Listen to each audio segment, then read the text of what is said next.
Sich so aufgedreht, dass ich im Nebel dieser Zeit weder erkenne noch verstehe. Du bist erwachsen geworden, die Zeit hat das aus dir gemacht. Schwierig, dass es mir so schwer fällt, zu akzeptieren, dass wir nicht mehr Freunde sind, nicht mehr wie Geschwister sind. Schwer zu wissen, dass es dich, den ich geliebt hab, nicht mehr gibt, dass du jetzt anders bist, erwachsen bist und ich das ewige Kind. Ich hab eine Zeit lang mal gedacht, dass unsere Freundschaft ewig ist. Es tut mir leid, was ich gesagt hab. Tut mir leid, dass ich so kindisch bin, dass ich an altem klammer und jetzt merk, dass das nicht richtig ist. Doch wichtig ist es zu vergessen, denk ich dran, was damals war. Die Hoffnung, dass es wirklich einmal war, die hatte ich mal. Doch auch ich bin gewachsen, ich bin Erfahrungen reicher. Du bist mein allerbester Freund, hab ich gesagt, und bin gescheitert. Auch wenn's nicht so war, auch wenn du es nicht so sahst. Für mich war die ganze Scheiße ein verdammter Schicksalsschlag. Doch ich hab Fehler gemacht und sie getan. Bevor ich gehe, will ich für einiges Entschuldigung sagen. Und so tut's mir leid, dass ich so bin. Es tut mir leid, dass ich so war. Es tut mir leid, dass ich ein Kind und noch nicht so erwachsen war. Alles tut mir leid, ich check es jetzt, wie's eben ist. Doch was mir nicht leid tut, ist, dass wir uns begegnet sind. Es tut mir leid, es tut mir leid, es tut mir leid, dass ich so bin, wie ich bin.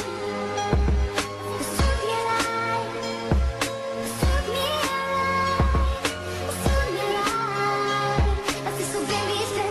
Kann ich leider nicht ändern. Du hast gesagt, du bereust es manchmal, dass wir uns begegnet sind. Ich nicht, doch ist der Ehrgeiz da, dass ich das jetzt verstehen will. Und denk ich an Vergangenes, was für mich nicht schonend ist, versuche ich jetzt mal dran zu denken an ein Leben ohne dich. Ich hätte es früher machen müssen, nicht dass ich reiz das. Ich weiß, es war ein Fehler, menschlich, der Fehler macht. Ich bin nur ich bin Mensch. Ich sag nochmal, wie leid's mir tut. So leid, dass ich sogar beim Schreiben dieser Zeilen weinen muss. Weißt du noch, wie in Kunst, weißt du noch, wie in Mathe, weißt du noch, wir betrunken, weißt du noch, wie in der Klasse. Ich denk so gern zurück, Momente sind mir fühlbar nah. Ich will doch nur, dass es mal wirklich damals oder früher war. Du bist der einzige Mensch, der das sagte, was ich dachte, der mich stark benennen könnte, ohne dass ich ihn verachte. Du kannst alles zu mir sagen, mir ist so scheißegal. Du warst einzigartig so, wie sonst keiner war. Ich fand die Zeit schön, ich fand die Zeiten sehr lustig. Doch egal, denn ich zieh jetzt unter den Zeiten einen Schlussstrich. Ich will machen, dass es nicht mehr ist. Wir machen, dass du mich vergisst. Wir machen, dass das Einzige, was bleibt, nur noch Geschichte ist. Erinner dich, ich mach's jetzt so, wie du wolltest. Ich mach's jetzt so, wie's richtig ist. Ich mach's jetzt so, wie ich sollte. Ich werd erwachsen und hör auf, an alten Zeiten zu hängen. Das Einzige, was ich jetzt will, ist alte Scheiße vergessen.